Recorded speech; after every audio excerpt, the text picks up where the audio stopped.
Hello student, welcome to my channel. আজকে আমরা এখানে নার্সিং এক্সামের জন্য প্রিপারেশান নেব। যারা এখনও অবধি নার্সিং এক্সামের প্রিপারেশান স্টার্ট করোনি তাদের জন্য এটা খুবই ভালো একটা সুযোগ। তারা এখান থেকে নার্সিং এক্সামের প্রিপারেশান নিতে পারো, আর এটা খুবই তাড়াতাড়ি একটা প্রিপারেশানের জায়গা। এখান থেকে তোমরা যদি প্রিপারেশান নাও তোমাদের খুব শর্ট টাইমেই প্রিপারেশানটা হয়ে যাবে। আর যারা প্রিপারেশান নেওয়া শুরু করেছো তাদের জন্য এটা খুব ভালো, কারণ এখান থেকে তোমরা একটা র্যাপিড সেশন পেয়ে যাচ্ছ। তো আজকের আমরা সেশনটা স্টার্ট করি। আজকে আমরা দ্য লিভিং ওয়ার্ল্ডের পার্ট 3 পড়ব। আগে আমরা কি পড়েছি?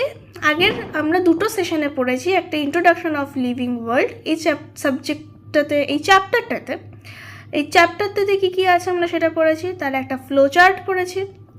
আমি আগের ক্লাসগুলোতে বলেছি যে ফ্লো চার্টের স্লাইডগুলোকে তোমরা স্ক্রিনশট নিয়ে রাখবে, এটা তোমাদের জন্য খুবই হেল্পফুল ফর আ র্যাপিড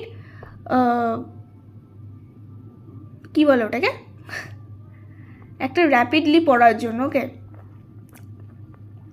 তো তারপরে আমরা কি পড়েছি? গ্রোথ পড়েছি, গ্রোথের একটা ফ্লো চার্ট পড়েছি। রিপ্রোডাকশন পড়েছি, রিপ্রোডাকশনের একটা ফ্লো চার্ট পড়েছি। মেটাবলিজমের ফ্লো চার্ট, সেলুলার অর্গানাইজেশনের ফ্লো চার্ট, কনসিয়াসনেসের একটা ফ্লো চার্ট। আর এতটা অবধি পড়েছি আমরা পার্ট 2তে। পার্ট 1 আর 2 মিলে আজকে আমরা পড়ব part 3, diversity in the living world. Diversity in the living world কি না, around 1.7 to 1.8 million species identified. তাহলে কি আমরা এখনও অবধি 1.7 থেকে 1.8 মিলিয়ন স্পিসিসকে আইডেন্টিফাইড করেছি। Many more yet to be discovered. যারা বিজ্ঞানী তাদের এখনও মনে হয়েছে যে তাদের এখনও অনেক স্পিসিস আছে যাদের ডিসকভার করা বাকি আছে।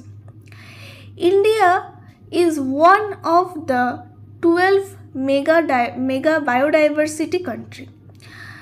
12খানা মেগা ডাইভার্সিটি কান্ট্রির মধ্যে ইন্ডিয়াও আছে তাদের একজনের মধ্যে। তো 12খানা মেগা ডাইভার্সিটি মানে হচ্ছে গিয়ে যেখানে অনেক ধরনের ডাইভার্সিটি দেখা যায় তাদেরকে মেগা ডাইভার্সিটি বলা হয়, মেগা বায়োডাইভার্সিটি। আর মেগা বায়োডাইভার্সিটি অনেকগুলো কান্ট্রিতে আছে, তার মধ্যে ইন্ডিয়া একটা কান্ট্রি, অনেকগুলো কান্ট্রির মধ্যে ইন্ডিয়া একটা। টোটাল আছে আমাদের 12খানা মেগা ডাইভার্সিটি কান্ট্রিজ। ওকে, ওয়ার্ল্ড ওয়াইজ। তাহলে এই যে বায়োডাইভার্সিটি কী জিনিস না, variety of organism in a reason. এখানে এক একটা রিজনে অনেক ধরনের ভ্যারাইটি পশু পাখি দেখা যায়, মানে পশু পাখি মিনস প্রাণী দেখা যায় অনেক ধরনের। তো এই স্লাইডে বেশি কিছু নেই, আসি আমরা নেক্সট স্লাইডে কী বলেছে, বায়োডাইভার্সিটিটা কী জিনিস। এই দেখো, বায়োডাইভার্সিটি হচ্ছে কি লিভিং অর্গানিজম নিয়ে আমাদের বায়োডাইভার্সিটি হচ্ছে। এবার এই লিভিং অর্গানিজমের মধ্যে আমরা কাকে কাকে ফেলছি? Plants, animal and micro organisms মানে ওই ইউনিসেলুলার যে অর্গানিজমসগুলো আছে খুবই ছোট ছোট, তাদেরকে আমরা বলছি মাইক্রো অর্গানিজম। এবারে এদেরকে আমরা কি করছি, এদের মধ্যে এই যে প্ল্যান্ট, অ্যানিম্যাল অ্যান্ড মাইক্রো অর্গানিজমসের মধ্যে এখন অবধি আমাদের আইডেন্টিফাইড কতগুলো হয়েছে? আইডেন্টিফাইড হয়েছে 1.7 to 1.8 মিলিয়ন, যারা এখনও অবধি আইডেন্টিফাইড হয়েছে, আর এখনও অনেকগুলো বাকি আছে। Many yet to be discovered, যেটা আমরা আগের স্লাইডেও বলেছি। আর আগের স্লাইডে আমরা এটাও বলেছি যে ইন্ডিয়া মেগা বায়োডাইভার্সিটির মধ্যে আসে। কতগুলো আছে মেগা বায়োডাইভার্সিটি? 12টা আছে, তার মধ্যে ইন্ডিয়া একটা পজিশন হোল্ড করে। তোমরা যদি চাও তাহলে আমি আরেকদিন এই মেগা বায়োডাইভার্সিটি 12টারই নাম তোমাদেরকে বলে দিতে পারি। যে 12খানা মেগা বায়োডাইভার্সিটি আছে কান্ট্রি, আমি তোমাদের সবারই একটা নেম লিস্ট দিতে পারি। তার জন্য অবশ্যই তোমাদের কমেন্টে বলতে হবে যে তোমরা এটা জানতে চাও কি না। ওকে, তো এবার আমরা আসি এই এক্সপ্লেনেশনগুলো কিন্তু খুবই ভালো। তোমরা এগুলোর অবশ্যই একটা স্ক্রিনশট নিয়ে নিও, তোমাদের একটা র্যাপিডলি র্যাপ আপ হয়ে যাবে যে এই চ্যাপ্টারটাতে কী কী আছে এটা বুঝতে। আমি এই জন্য ক্লিন করে দিই এগুলো। ওকে, আচ্ছা, biodiversity refers to the variety of living organisms present on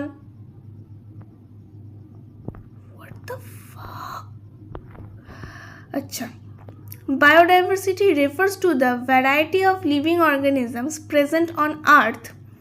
মানে কি বায়োডাইভার্সিটি রেফার্স কি করছে না, বায়োডাইভার্সিটি এখানে অনেক ধরনের ভ্যারাইটি অফ লিভিং অর্গানিজম যে এই আর্থে আছে সেটাই বায়োডাইভার্সিটির মাধ্যমে আমরা জানতে পারি। Living organisms are mainly grouped into again plant, animal and microorganisms. So far around 1.7 to 1.8 million species have been identified and scientifically named। তাহলে এই যে আমরা 1.7 to 1.8 মিলিয়ন স্পিসিসের কথা বলেছি, তারা কি, তারা আইডেন্টিফিক্যালি, তো আমরা জেনে গেছি যে স্পিসিস হ্যাভ আইডেন্টিফাইড, আর এদের আমরা সায়েন্টিফিক নেমও দিয়ে দিয়েছি। সায়েন্টিফিক নেম না দেওয়া অবধি কিন্তু আমরা এদেরকে এই যে স্পিসিস যে আমরা আইডেন্টিফাই করেছি তাদের মধ্যে আমরা কাউন্ট করি না, তো এদের আমরা সায়েন্টিফিক নেমও দিয়ে দিয়েছি। However, scientists believe that many more species are still undiscovered। তো সায়েন্টিস্টরা বিলিভ করে যে এখনও প্রচুর ধরনের স্পিসিস আছে যেগুলো এখনও ডিসকভার হয়নি, আনডিসকভার্ড, অ্যান্ড স্পেশালি ইন ফরেস্ট, যেটা এখনও মেইনলি তাদের মনে হয় যে একটা বড় অঙ্ক লুকিয়ে রয়েছে ফরেস্টে, জঙ্গলে, ওশানস মানে মহাসমুদ্রে, আর রিমোটস এরিয়া, আর যেগুলো প্রত্যন্ত জায়গা, রিমোটস এরিয়া গ্রামাঞ্চলে রয়েছে। আচ্ছা, রিমোটস মানে গ্রামাঞ্চল, কিন্তু এখানে আমরা গ্রামাঞ্চল বলবো না, এখানে আমরা বলবো প্রত্যন্ত এরিয়া, যেখানে যাওয়াটা খুবই দুষ্কর। তো সেসব জায়গায় এখনও হয়তো অনেক প্রাণ আছে যেগুলো আমাদের ডিসকভার করা হয়নি, এটা বিজ্ঞানীদের মনে হয়েছে। India is considered a mega biodiversity country because it has a wide variety of ecosystem, climate and species richness। তাহলে কি এখানে একটা রয়েছে ওয়াইড ভ্যারাইটি, একটা বিশাল ভ্যারাইটি অফ ইকোসিস্টেম মানে যদি আমরা আমাদের ভারতকে দেখি তাহলে ভারতের উপরের অংশে কিন্তু ঠান্ডা দেখা যায়, উপর থেকে পুরো এই পার্টটা জুড়ে ঠান্ডা দেখা যায়। ওয়েস্ট বেঙ্গলে যদি আমরা দেখি আমাদের এখানে, তাহলে আমরা এখানে কি দেখতে পারি, আমাদের পার্টেতে আমরা দেখতে পারি যে এখানে ওপর থেকে পুরো এই সাইডে আসে কি ঠান্ডা ওয়েদার, এদিকে আসে গরম, এই যে রাজস্থানে আসে গরম। এই পার্টেতে আমরা দেখতে পারি যে এখানে টেম্পারেচারটা মিডিয়াম থাকে, খুব বেশি গরম পড়ে না, তবে এখানে টেম্পারেচারটা কি ময়েস্ট, এখানে টেম্পারেচারটা ময়েস্ট হিট থাকে, এখানে ড্রাই হিট থাকে, এখানে কোল্ড থাকে। এই নিচের পার্টিতে যেটা কেরল পার্টেতে কি থাকছে, কেরল পার্টেতে এখানে ওয়েদারটা দিনে গরম রাতে ঠান্ডা এরকম ওয়েদারও দেখা যায়। রাজস্থানও সেম, রাজস্থান তো আমাদের মরুভূমিটাও আমাদের খুব ফেমাস। তো এখানে প্রচুর ধরনের জিনিস দেখা যায়। দেখো একই জায়গাতে পাহাড়, এই এরিয়াটাতে ধরে পাহাড়, এই এরিয়াটা ধরে মরুভূমি, এই নিচের পাটাতে ধরে তোমার পুরো হচ্ছে সমুদ্র থাকছে এখানে। তো এর জন্য বলছে যে এখানে প্রচুর ধরনের ইকোসিস্টেম রয়েছে ইন্ডিয়াতে প্রথমত। তো তারপরে কী রয়েছে ক্লাইমেট, তো এত ধরনের থাকলে তো এত ক্লাইমেট চেঞ্জ হবেই, এত ধরনের ওয়েদার আমরা এখানে দেখতে পাচ্ছি। তো এসবের জন্য এখানে স্পিসিসের প্রচুর রিচনেস আছে। স্পিসিস রিচনেস মানে কোথাও ঠান্ডার জন্য ঠান্ডার পশু পাখি দেখা যায়, গরমের জায়গায় মানে মরুভূমিতে মরুভূমির পশু পাখি দেখা যায়, সমুদ্রের পাটেতে সমুদ্রের প্রাণী দেখা যায়। তো এই জন্য বলছে যে এখানে প্রচুর রিচনেস আছে স্পিসিসের, তাই জন্য ইন্ডিয়াকে কাউন্ট করা হয় একটা মেগা বায়োডাইভার্সিটির মধ্যে। Biodiversity is important for ecological balance and survival of life on earth. এই যে বায়োডাইভার্সিটি রয়েছে, যে এত ধরনের পশু প্রাণী জীব কীট পতঙ্গ এত কিছু রয়েছে, এগুলো কেন রয়েছে, এগুলো আমাদের ইকোলজিকে ব্যালেন্স করে, ইকোলজিক্যাল একটা ব্যালেন্স আনে আর আমাদের সার্ভাইভ করতে সাহায্য করে এই আর্থে। এমন নয় যে কীটপতঙ্গ দরকার নেই, অবশ্যই দরকার আছে, তাদের প্রচণ্ড বড় রোলসও রয়েছে, প্রত্যেকটা কীটপতঙ্গের রোল রয়েছে। এবার আমরা আসবো ট্যাক্সোনমি, যেটা এই চ্যাপ্টারের একটা অন্যতম গুরুত্বপূর্ণ পার্ট। ট্যাক্সোনমি কি বলছে না, branch of biology dealing with identification, nomenclature and classification. তাহলে এটা কি, এটা একটা বায়োলজির একটা পার্ট, ব্রাঞ্চ অফ বায়োলজি, যেটা কার কার সঙ্গে ডিল করে, আইডেন্টিফিকেশন মানে কি না, একটা প্রাণী এটা কোন শ্রেণীর, কোন গোষ্ঠীর, কোন জাতির, কোন বর্ণের, কোন গোত্রের, এটাকে আইডেন্টিফাই করতে সাহায্য করে। সেরকমই সেটাকে আমরা বলছি আইডেন্টিফিকেশন। নোমেনক্লেচার মানে কি, নোমেনক্লেচার মানে তাদের নামকরণে সাহায্য করছে। আর ক্লাসিফিকেশন মানে তাদের মধ্যে একটা পার্থক্য আনতে সাহায্য করছে। তাহলে ট্যাক্সোনমি বোঝা গেল কি জিনিস। নেক্সট কি বলছে, প্রোভাইড ইউনিভার্সাল নেমিং সিস্টেম। এটা কি বলছে, এটা একটা ইউনিভার্সালি চলে, এমন নয় যে ইন্ডিয়াতে একরকম চলছে, আমেরিকাতে একরকম নাম দিচ্ছে, ইংল্যান্ডে এক ধরনের নাম দিচ্ছে, না, এটার একটা প্রপার সিস্টেম রয়েছে। আর যে সিস্টেমটা পুরো ওয়ার্ল্ড ওয়াইজ চলছে, সবাইকে একটা রুল মেনে নেমিং করতে হয়। তো তাই বলছে যে providing universal naming system, avoid confusion of local names. নাকি এটা কেন হচ্ছে, এই যে সায়েন্টিফিক নেমটা আমরা কেন দিচ্ছি, avoiding confusion of local names. এই যে লোকাল নেম রয়েছে, যেমন আমরা একটা জিনিসকে যেটা বলি, যেমন আমরা এখানে চিংড়ি মাছকে চিংড়ি মাছ বলি, তো সেরকমই বাইরের লোক যারা ইংলিশে বলে কথা, তারা চিংড়ি মাছকে প্রন বলছে। তো এবার আমরা ধরো জানি না যে চিংড়ি মাছকে প্রন বলছে, তারাও জানে না প্রনকে চিংড়ি মাছ বলছে, তো লোকাল নেমস হয়ে গেল না এগুলো, তো কনফিউশন ক্রিয়েট হয়ে যাবে, আমি বলবো এক, তারা বলবে আর এক। তো সায়েন্টিফিক নেমকে একটা মধ্যস্থতা, সবাইকে জানতে হবে এবং সবাইকে চিনতে হবে, যাতে কনফিউশন আমরা এড়াতে পারি। এইসবের প্রথম শুরু কে করেছিল, ফাদার অফ ট্যাক্সোনমি, তাকে বলা হচ্ছে কাকে, ক্যারোলাস লিনিয়াস। এই লোকটার নামই হচ্ছে কি ক্যারোলাস লিনিয়াস। ইনি হচ্ছে কি ফাদার অফ ট্যাক্সোনমি। ইনি প্রথম ট্যাক্সোনমি স্টার্ট করেছিল, যে নেমিং কীভাবে করতে হবে, কাকে কি বলতে হবে, কিভাবে করতে হবে, এসব কিছু। এটার একটা প্রপার একটা রয়েছে, হায়ারার্কি রয়েছে, এটাকে হায়ারার্কি বলে। Kingdom, phylum, class, order, family, genus, species. প্রথমে স্পিসিসটাকে চিনতে হবে, তারপর সেটা কোন জেনাসে আসছে আমাদের আইডেন্টিফাই করতে হবে, তারপরে কোন ফ্যামিলি, তারপরে কোন অর্ডার, তারপরে কোন ক্লাস, তারপরে ফাইলাম মানে হচ্ছে গিয়ে, ফাইলামটা আসে কিসে না, এটা হচ্ছে কি প্ল্যান্টের ক্ষেত্রে আসে, অ্যানিমেলের ক্ষেত্রে আসে না। আচ্ছা, এটা আমি বলে দিই যে ফাইলাম কিন্তু শুধুমাত্র প্ল্যান্টের ক্ষেত্রেই আসে। ফাইলাম কার ক্ষেত্রে আসে, দেখো প্ল্যান্ট, দেখলে, ফাইলাম প্ল্যান্টের জন্য আসে। এটা কিন্তু একটা ইম্পর্টেন্ট পয়েন্ট, ঠিক আছে, এটা কিন্তু অ্যানিমেলের জন্য আসে না। তো কি বলবো আমরা, যদি এটা অ্যানিমেলের হতো তাহলে কি বলতাম, species, genus, family, order, class, kingdom. আর প্ল্যান্টের কি kingdom, phylum, class, order, family, genus and species. বোঝা গেল? এই অর্ডারে আমাদের নামকরণ হয়। এখানে আমরা একটা নামের চার্ট দেখছি, এই নামের চার্টটা আমি তোমাদের জুম করে দিচ্ছি, তোমরা এটার একটা স্ক্রিনশট নিয়ে নাও, কারণ এখানে বোঝানোর মতো তো কিছু নেই।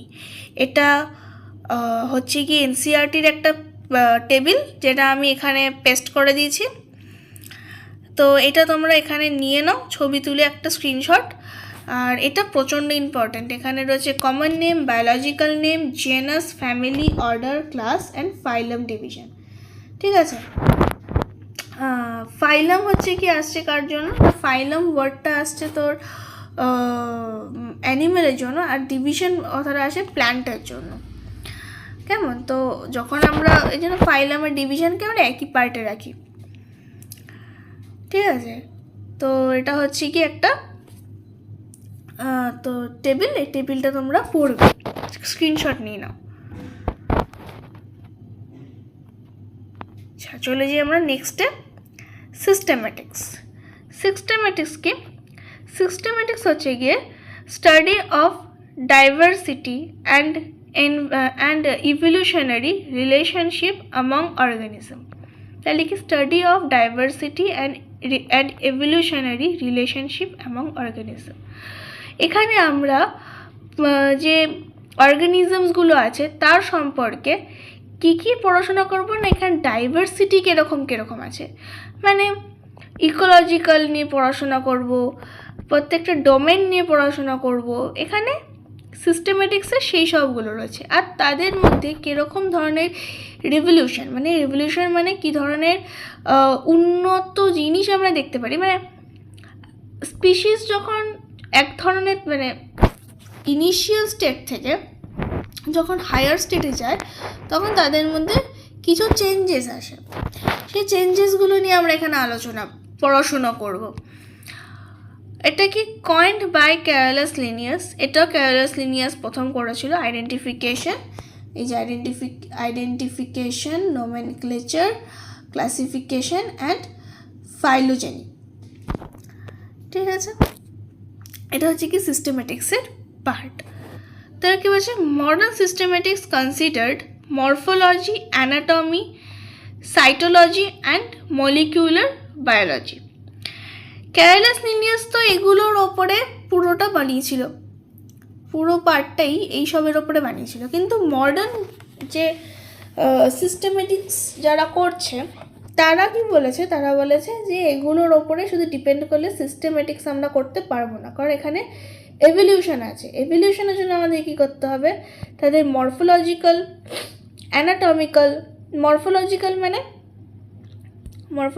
মানে হচ্ছে গিয়ে গঠনগত, আর অ্যানাটমিক্যাল মানে হচ্ছে কি অন্তর্গঠনগত, সাইটোলজিক্যাল মানে তাদের কোষগত মানে কোষীয়ভাবে, আর মলিকিউলার মানে তাদের কেমিক্যাল রিয়াকশনের ওপরে। এসবের ওপরে একটা মডার্ন কনসিডার আমরা করব, যে তাদের কীরকমভাবে তাদের বডি ফাংশন হচ্ছে, এইসবের ওপর আমরা ডিপেন্ড করে একটা সিস্টেম বানাবো, যেটাকে আমরা সিস্টেমেটিক্সের পার্টেতে পড়ব। তো এটা আমাদের মডার্ন, এটা আমাদেরকে জানতে হবে যে মডার্ন পার্টে এক ধরনের আছে, সুন্দর করে লিখে দিই, এটা ওল্ড ভার্সন, আর এটা মডার্ন ভার্সন, ঠিক আছে? আচ্ছা, তাহলে সেকেন্ডে এখানে আমরা কি ফ্লো চার্ট পড়বো। ফ্লো চার্টে আমরা কি পড়বো, এই যে systematic study of diversity, evolutionary relationship, আর এখানে ফাইলোলজি ইনক্লুড কি morphology, anatomy, cytology and molecular biology, যেটা আমরা এখানে একটা দেখলাম যে আগের লাইনটাতে। এখানে আমরা যেহেতু ওল্ড ভার্সনটা নিয়ে আমরা কথাবার্তা বলি না, কারণ ওল্ডটা এখন চলে না, তাই এখানে মডার্নটার ওপরই আমি ফ্লো চার্টটা বানিয়েছি। তো কি বলেছে, systematics is the branch of biology that deals with the study of diversity of organism and their evolutionary relationship. देखिए ना, systematics is the branch of biology that deals with the study of diversity of organism and their evolutionary relationship. Systematics হচ্ছে কি একটা branch বায়োলজির, যেটা দিয়ে আমরা diversity অর্গানিজমের diversity পড়তে পারি, আর তাদের উন্নত হওয়ার যে সেই অর্গানিজমের সঙ্গে তাদের উন্নত অর্গানিজমের যে রিলেশনশিপটা আছে সেটাকে আমরা জানতে পারি। মানে যদি আমি সহজ ভাষায় বলি, তাহলে আমরা যে আগে শিম্পাঞ্জিদের দলের লোক ছিলাম, সেই সম্পর্কের সঙ্গে আমাদের এই মানব জাতের একটা রিলেশনশিপ তৈরি হচ্ছে কার দ্বারা, এই সিস্টেমেটিক্সের দ্বারা। মানে বন মানুষ থেকে মানুষ হওয়ার গল্পটা সিস্টেমেটিক্সই আমাদের বলবে। তাহলে কি তারপরে আমরা কি পড়বো এখানে, it studies the variety of living organism. এখানে আমরা ভ্যারাইটি অফ লিভিং অর্গানিজম নিয়ে পড়াশোনা করব। It also explains how different organisms are related to each other through evolution. Evolution হতে হতে অনেক প্রাণীরই মানে মরফোলজিক্যাল চেঞ্জেস এসছে, মানে বহিরাগত চেঞ্জেস অনেকের এসছে। তো এবার আমরা কি করে জানবো যে তাদের পূর্বজীব কেমন ছিল? তো এটা জানার জন্যই আমাদের এই সিস্টেমেটিক্সটা পড়তে হবে। তো আমাদের সিস্টেমেটিক্স এটার জন্যই দরকারি বায়োলজির মধ্যে। This evolutionary relationships are studied under phylogeny কি হিস্ট্রি অফ অর্গানিজম। তো কি বললাম না, এই এভলিউশনারি ঘটনাগুলো আমরা কোত্থেকে জানবো? এই ফাইলোজেন যে স্টাডির একটা পার্ট আছে ওইখান থেকে আমরা এইগুলো জানবো, এই হিস্ট্রি অফ অর্গানিজমটা আমরা জানবো। Systematics includes the study of morphology হচ্ছে কি external structure and from a organism, anatomical internal structure of organism, cytological study of cell যেটা আমি বললাম আগের স্লাইডগুলোতে, আর মলিকিউলার হচ্ছে কি study of DNA, genes and molecular similarities. বোঝা গেল তাহলে কাকে আমরা কি বলছি আর কেন আমাদের এই সিস্টেমেটিক্সটা আমাদের পড়া দরকার। তো এরপরে আমরা পড়ব next slide, binomial nomenclature. Binomial nomenclature কি? যখন আমাদের সংখ্যা কম ছিল, যখন আমাদের জীবের সংখ্যা কম ছিল, তখন আমাদের একটাই সায়েন্টিফিক নামে কাজ চলে যাচ্ছিলো। কিন্তু এবার আমাদের জীব সংখ্যা বাড়ছে, আমাদের ফ্যামিলি, জিন, জেনাস সব বেড়ে যাচ্ছে, মানে ফ্যামিলি বাড়ছে, জিন, ফাইলাম, প্রত্যেকটা জিনিস, ক্লাস সব বেড়ে যাচ্ছে। তো এবার এগুলোকে ম্যানেজ করার জন্য শুধু একটা নাম যথেষ্ট নয়। এবারে আমাদের তো সব গন্ডগোল হয়ে যাচ্ছে, কারণ একই ফ্যামিলির দুটো প্রাণী বেরোচ্ছে, একই ক্লাসের দুটো বেরিয়ে যাচ্ছে, কখনো একই জিনের দুটো বেরিয়ে যাচ্ছে, কখনো একই স্পিসিস দুটো বেরিয়ে যাচ্ছে। তো নামকরণ করাতে খুবই প্রবলেম হচ্ছে। তখন এই ক্যারোলাস লিনিয়াসই একটা বুদ্ধি দিল। কি দিল? বাইনোমিয়াল নোমেনক্লেচার, মানে নামের দুটো পার্ট থাকবে, একটা ফার্স্ট হাফ একটা সেকেন্ড হাফ। এই যে ইন্ট্রোডিউসড বাই ক্যারোলাস লিনিয়াস কি বলেছে? Each organism has two name. এবার থেকে শুরু হবে প্রত্যেকটা অর্গানিজমের দুটো করে নাম। ফার্স্ট পার্ট বোঝাবে আমাদের জিনকে, যে তার জিন কোনটা আছে, জেনাস। ফার্স্ট পার্ট বোঝাবে আমাদের জেনাসকে, এখানে বসবে জেনাস। আর সেকেন্ড পাশে বসবে আমাদের স্পিসিস, যে এটা কোন স্পিসিস থেকে আসছে। ঠিক আছে, যেমন এক্সাম্পল যদি আমি নিই, ম্যাঙ্গোফেরা ইন্ডিকা। ম্যাঙ্গোফেরা হচ্ছে গিয়ে জিন, ইন্ডিকা হচ্ছে স্পিসিস। হিউম্যান কি? হোমো স্যাপিয়েন্স, হোমোটা কি জিন, স্যাপিয়েন্সটা হচ্ছে স্পিসিস। এরকম আরও অনেকে নামের পাশে দেখবে স্যাপিয়েন্স আছে, কারণ এদের স্পিসিস সেম, কিন্তু কখনোই জেন আর স্পিসিস একসঙ্গে সেম হয় না। তাই জন্যই এটা তার জন্যই এই ধরনের সিদ্ধান্ত নেওয়া হয়েছে, যাতে কনফিউশন ক্রিয়েট না হয়। রুলস কি? রুলস হচ্ছে গিয়ে এই যে ফার্স্ট হাফ আর সেকেন্ড হাফ আমরা বলছি, পুরোটাই লিখতে হবে কিসে? ল্যাটিনে আমাদের লিখতে হবে। এবার কি, এই যে ল্যাটিন আমরা লিখি, ল্যাটিন তো আমাদের প্রিন্ট হয়। ল্যাটিন আমরা যখন লিখি তখন আমাদের এটা রুল নাম্বার 1 যে ল্যাটিনে লিখতে হবে। এবার কি, ল্যাটিন আমাদের প্রিন্টের হয়, প্রিন্ট হ্যান্ড, যখন আমরা কোনো কিছু প্রিন্ট করছি তখনই ল্যাটিন হচ্ছে। তো প্রিন্টেডের জন্য তো ল্যাটিনটা খুব ভালো কথা, কিন্তু সেকেন্ড রুল, আমরা হাতে লেখার সময় আমরা ল্যাটিন লিখতে পারি না, বা সেটা যেহেতু সবার হ্যান্ডরাইটিং ভালো নয়, তাই ল্যাটিনটা গ্র্যান্ড করা হয় না হাতে লেখার জন্য। তার জন্য কি করা হচ্ছে? তার জন্য করা হচ্ছে এখানে জিন বসে, এখানে স্পিসিস বসে। তো যেহেতু ল্যাটিন আমরা লিখি না হাতে, তার জন্য কি করা হয়? তার জন্য করা হয় জিনের নিচে একটা আন্ডারলাইন স্পেস, স্পিসিসের নিচে একটা আন্ডারলাইন দেওয়া হয়, এই যে এইরকমভাবে, যা দুটোকে একসঙ্গে দেওয়া হয় না, এরকমভাবে দেওয়া হয় না, গ্যাপে দিতে হয়, এরকম একটা। ঠিক আছে, এটা গেল থার্ড রুল। ফোর্থ রুল কি, জিন স্টার্ট উইথ ক্যাপিটাল, জিন আমাদের বড় হাতে শুরু হবে, স্পিসিস আমাদের ছোট হাতের, এই যে স্পিসিস অ্যান্ড কি নাম অ্যান্ড এই যে fourth rule, species start with small letter, এটা আমাদের স্মল লেটারে হবে। এই সব রুল মেনটেন করে তুমি যদি লেখো তাহলে একটা সায়েন্টিফিক নেম নামে গ্র্যান্ড করা হয়। ঠিক আছে, এখানেও আমি ওই সেম জিনিসই লিখেছি, একটা শুধু হচ্ছে কি শর্ট ভার্সনে আর শর্ট লাইনে লিখেছি। বেশ, ট্যাক্সোনমিক্যাল এড, ট্যাক্সোনমি তো আমরা এখানে পড়লাম, ট্যাক্সোনমি, সিস্টেমেটিক্স, বাইনোমিয়াল, নোমেনক্লেচার এসব পড়লাম। এবার ট্যাক্সোনমিক্যাল এড কী জিনিস? ট্যাক্সোনমিক্যাল এড হচ্ছে গিয়ে এটা আমাদের হেল্প করছে কিসে, দেখো হার্বেরিয়াম, মানে ট্যাক্সোনমিক্যাল এডের এটা হচ্ছে গিয়ে ফার্স্ট 5খানা আমাদের গ্রুপ আছে, কি কি আমরা করি, herbarium, botanical garden, museum, zoological park আর কিজ। হার্বেরিয়াম কি,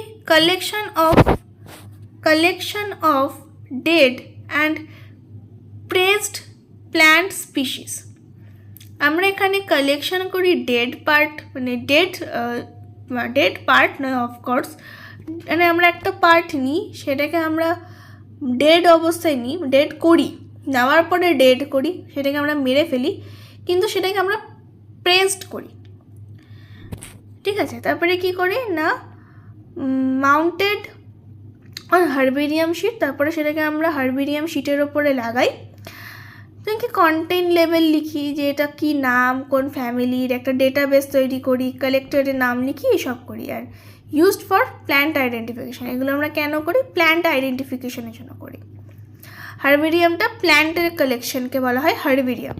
বোটানিক্যাল গার্ডেন, তাহলে তো হার্বেরিয়াম করছি, তাহলে আমাদের আর কিসের প্ল্যান্ট কালেকশন, এখানে আমরা ডেড পার্টের করছি বা একটা পার্টকে ডেড করে করছি। বোটানিক্যাল গার্ডেন হচ্ছে কি লিভিং পার্টের আমরা কালেকশন করছি, এই যে কালেকশন অফ লিভিং প্ল্যান্টস, এইগুলো আমরা কেন করছি, used for research, conservation and education.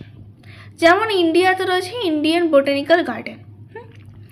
Museum রয়েছে, মিউজিয়ামে কী করছি, আমরা সমস্ত পুরনো জিনিসগুলোকে রাখি, যেমন এই যে লিখেছি যে preserved plant and animal species, এখানে যেগুলো লুপ্ত হয়ে গেছে, মারা গেছে, এমন জিনিস যেগুলো নেই এখন আর এক্সিস্টই করে না, সেসব জিনিসগুলোকে এখানে আমরা গুছিয়ে রাখি।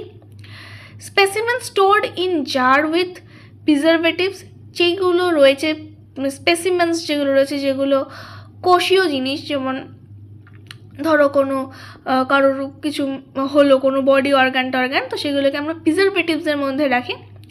এগুলো আমরা কেন রাখি না, used for study and research, এগুলো স্টাডি অ্যান্ড রিসার্চ করার জন্য আমরা রাখি। জুওলজিক্যাল পার্ককে এখানে তো আমরা রাখছি মৃতভাবে, সেটারই লিভিং পার্ট আমরা এখানে রাখি। জুওলজিক্যাল পার্ককে living animals keep in protected environment.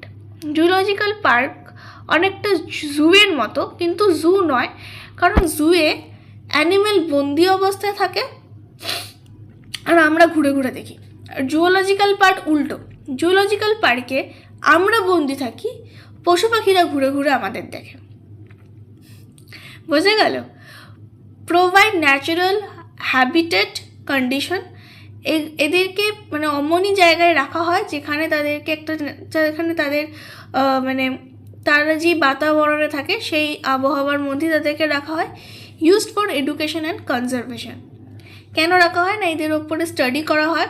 R conservation মানে যেমন পান্ডাদের একটা রাখা হয়, কুমিরের রাখা হয়, যেমন আমরা বলি যে ব্যাঘ্র প্রকল্প, কুমির প্রকল্প, ওরকমই এদের কনজারভেশন হয়, যাতে এদের সংখ্যাটা বাড়ে আর তাদের যদি কোনো ক্ষতি না হয়, সেই জন্য টেম্পারেচার, ওয়েদার সব মেনটেন করে রাখা হয় আর তাদের উপরে স্টাডিও করা হয়। আর কিস না অ্যানালাইটিক্যাল টুল ফর আইডেন্টিফিকেশন, এখানে আমরা অ্যানালাইটিক্যাল টুল ইউজ করি, সেটাতে আমরা আইডেন্টিফাই করছি কাদের না, based on contraction on character. এখানে আমরা ক্যারেক্টারের ওপরে জিনিসদেরকে আমরা এখানে ইউজ করছি, এখানে আমরা সব কিছুর ওপর স্টাডি করবো, plant, animal, everything. Okay, each statement leads to another pair, এখানে এক একটা স্টেটমেন্ট এক একজনের ওপরে গিয়ে কাজ করছে। And used in plant and animal identification. এটা কেন ইউজ হচ্ছে না, প্ল্যান্ট আর অ্যানিম্যাল দুটোরই আইডেন্টিফিকেশানে আমাদের ইউজ হচ্ছে। এখানে আমি কিছু ছবি দিয়েছি, যেমন এই ফার্স্ট ছবিটা হচ্ছে কি হার্বেরিয়ামের, এই ছবিটা হচ্ছে কি হার্বেরিয়ামের পিকচার। সেকেন্ড এটা হচ্ছে কি বোটানিক্যাল গার্ডেনের পিকচার। এটা মিউজিয়ামের পিকচার। আর এটা হচ্ছে কি একটা ন্যাশনাল পার্কের পিকচার। ঠিক আছে, তো আজকের ভিডিওটা এটুকুই। এখানেই আমাদের একটা চ্যাপ্টার শেষ হচ্ছে। আর তোমাদের যদি এটা ভালো লেগে থাকে এই ভিডিওটা, অবশ্যই তোমরা লাইক, শেয়ার আর সাবস্ক্রাইব করো। শেয়ার করো তোমাদের সেই সব বন্ধুদের যারা তোমাদের সঙ্গেই জেনপাসের প্রিপারেশন নিচ্ছে। আর বেশি বেশি করে শেয়ার করো যাতে সবার উপকার হয়।